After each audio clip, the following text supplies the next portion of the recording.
I myself have met people that have actually left Islam because of these types of tales.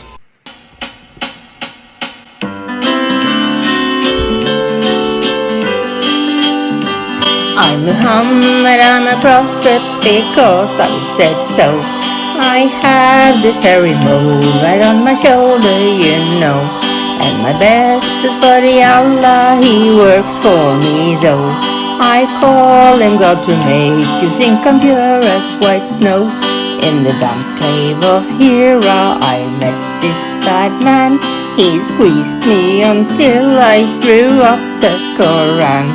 When I ran to Khadija in anguish and fears, she explained, "This is Jibreel," and wiped off my tears.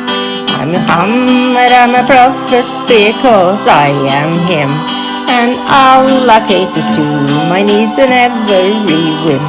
His reward is that I let people think He is Lord. Then He lets me torment the people when I get bored. The issue of Yajuj and Majuj is actually, for our modern times, I would say, one of the most, if not the most problematic of the signs of Judgment Day. And it has caused many of our youth to question, to doubt.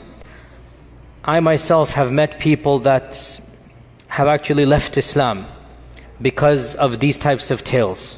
And we have to be honest and frank and not pretend as if this doesn't exist. Perhaps some of you are not accustomed to hearing people speak like this, but my philosophy is different.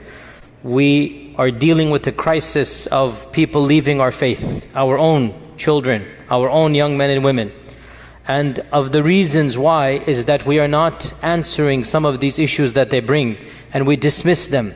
The issue of Yajuj and Majuj is something that doesn't just occur in the hadith. It is explicit in the Quran.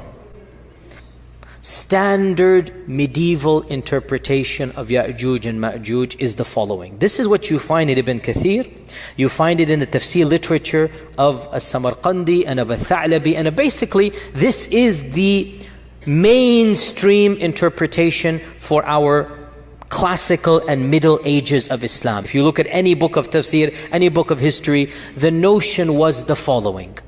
Yajuj and Majuj are a bizarre, exotic tribe in the nether regions of the world that have been trapped by Dhul Qarnayn thousands of years ago, and they're still trapped to this day. That Yajuj and Majuj are a living tribe, blocked to this day behind the wall that was built 4,000, 5,000 years ago. That wall miraculously is still there. People can see on the one side, and on the other side you have these savages that Allah knows how they're eating, drinking, replicating, whatnot, and they're still there for eons and eons and eons. Dare I say, anybody who knows science and geography and modern civilization, you cannot believe that there is a tribe for 4,000 years trapped behind a wall. I mean, if you believe this, that's your position. I cannot believe it. I find this very difficult to believe.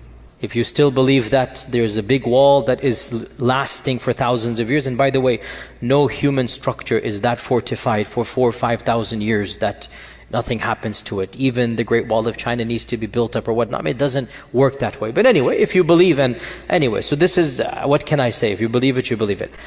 I am somebody who, what can I say? My mind doesn't believe this. Others have said, we need to reinterpret Yajuj and Majuj metaphorically. And that is this newfangled interpretation. This is a very modern interpretation. It only begins in the 60s and whatnot, where they say Dajjal and Yajuj and Majuj are symbolic. I admire the fact they're trying to salvage the tradition, because they understand that mainstream interpretation doesn't make sense. Another group says, and this is something that I have heard myself, some ulama say, that perhaps Yajuj and Majuj are not on earth but under earth. That's why the satellites haven't discovered them. Again, I appreciate the salvaging, I really do. But how can human beings survive?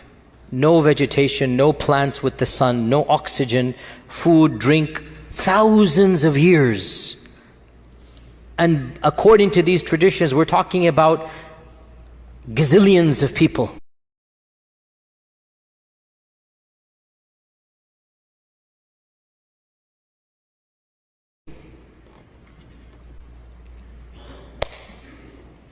What is the answer to this conundrum of Yajuj and Majuj? I will disappoint you by saying there is no clear-cut answer. I don't have a solution to Yajuj and Majuj. I am personally skeptical. I mean, I have a degree in engineering. I understand mathematics and chemistry and geology, and Allah knows best. Perhaps, this notion of a living tribe of Yajuj and Majuj is not correct.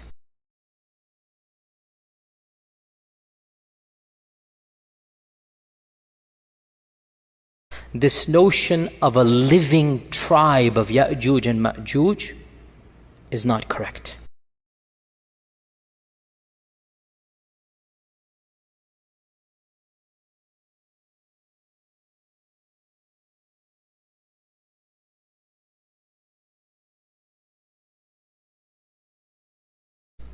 And this is what I firmly believe, simply because it is highly problematic to posit that there are billions of people somewhere in today's world clawing away.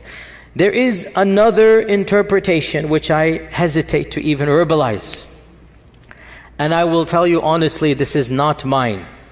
One of my scholarly friends, in a private conversation, so he will not allow me to mention his name. So we were talking with a group of ulama, a group of students of knowledge, whatnot, call them whatever you will, and we're talking about this problematizing. It is a problem, wallahi, it's a problem for any rational mind. What are you going to do with Yajuj and Majuj? He said, let's look at these traditions again. We see that first and foremost, Yajuj and Majuj seem to be human but not human. You see where this is heading. And they seem to be a race of people that cannot be fought. And they seem to be doing things that are bizarre, drinking up all of this water. That's not, humans can't do that. Mentally, they don't seem to be 100% there when they think they can kill the people of the heavens. This isn't normal. This isn't rational. The regular human beings alive, the followers of Isa, are so terrified of this group that they don't even want to see them. They're fleeing away from them. They will not fight them. The hadith mentions they will not be able to be fought. He mentions, if you look at the popular imagination of our times, you find a genre of literature and horror movies. What if the concept is there that these groups of people are human but not quite human? And they're doing all of these things, and everything just started clicking in my head. Check, check, check, check. So yes, the key point. They shall die the death of one man. How will they get gotten rid of? Allah will send a disease, some type of antivirus, some type of vaccine. I'm just saying what my friend said.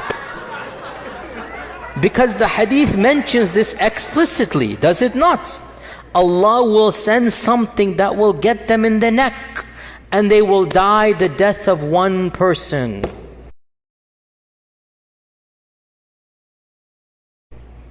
So when my friend kept on going over all of these points, my laughter turned to a serious contemplation. And I said, but how do we tell the public this? Then I said, I'll just project it onto my friend, which it is true, it is coming from him.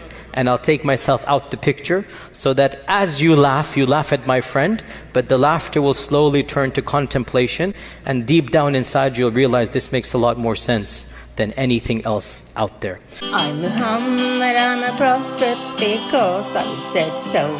I have this hairy mole right on my shoulder, you know. And my bestest buddy Allah, he works for me though. I call on God to make you think I'm pure as white snow. And deep down inside you'll realize this makes a lot more sense than anything else out there.